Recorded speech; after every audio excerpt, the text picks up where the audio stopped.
I have been struggling, and I just know that I need to say it out loud. And the struggle has been kind of shameful for me because I found myself in a place where I was so angry with God and so mad. Last year, we got word that my brother was missing.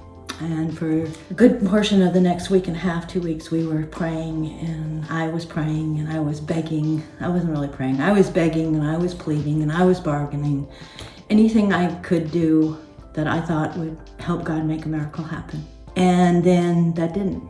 And so came the rejection of that, and the disappointment of that, and the heartache of that.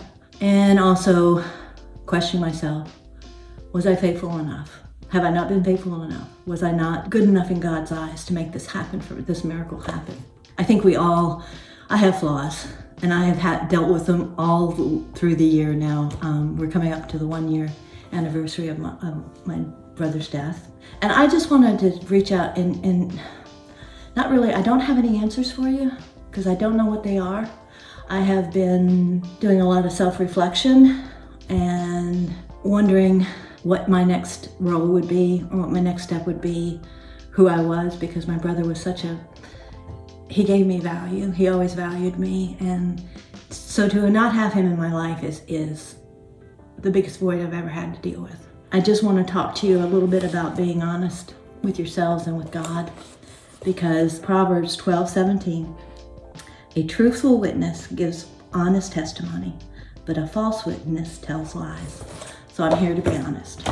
It hasn't been easy. I don't have any answers. I am better than I was, and every day I'm a little bit better. I have been fighting and struggling and kicking and screaming my way through this. I don't have a set agenda. I don't know how. I wish I had a handbook that I could have gone to or could give to you now if you are experiencing any kind of disappointment with God. Those unanswered prayers, they can be really hard. Really hard. And I guess what I want to say to you is to be honest with God is one of the truest things you can do. And so when I was angry, I told him I was. When I was mad, I told him I was.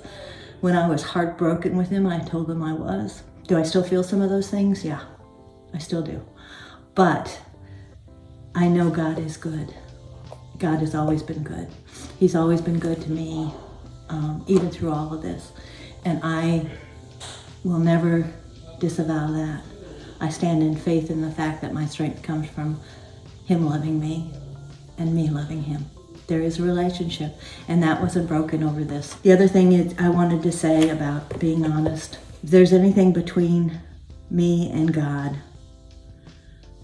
when we try to pray or we get into his presence, it will bother us until we deal honestly with it. I read that today in my devotional, and that was when I knew I needed to be honest and upfront with myself, because God already knows, but I do need to tell him I love him. I'm sorry for my inadequacies, but he knows those already because I am pretty inadequate. But I just want you to know that I am a good listener. I don't have the answers, but I am a good listener, and I'm here. And if anyone is going through this situation or something like it where you're disappointed with God and you're questioning, I might be the ear you need. I don't know. I just know that I'm in a much better place than I was. Psalms 26:6-7 say, I will wash my hands in innocence and go about your altar, O Lord, that I may make the voice of thanksgiving heard and may tell of all your wondrous works. So that's what I'm standing on. And I don't know, I hope that helps somebody. Just know that whatever struggles you're going through, it's okay if you're mad at God. He understands that. It's okay if you're disappointed. He understands that too. This is a place of kind of rising from the ashes where you're seeing me now. And I'm not going to tell you that I don't have bad days. Don't even try and talk to me on March 9th because I don't know what that's going to look like for me. That's the day my brother died. But I do know that I will see him again. And I rejoice in that thought. And I rejoice in the thought that he's with my dad. And I rejoice in the thought that I'm still standing. So I wish you all the very best and be blessed.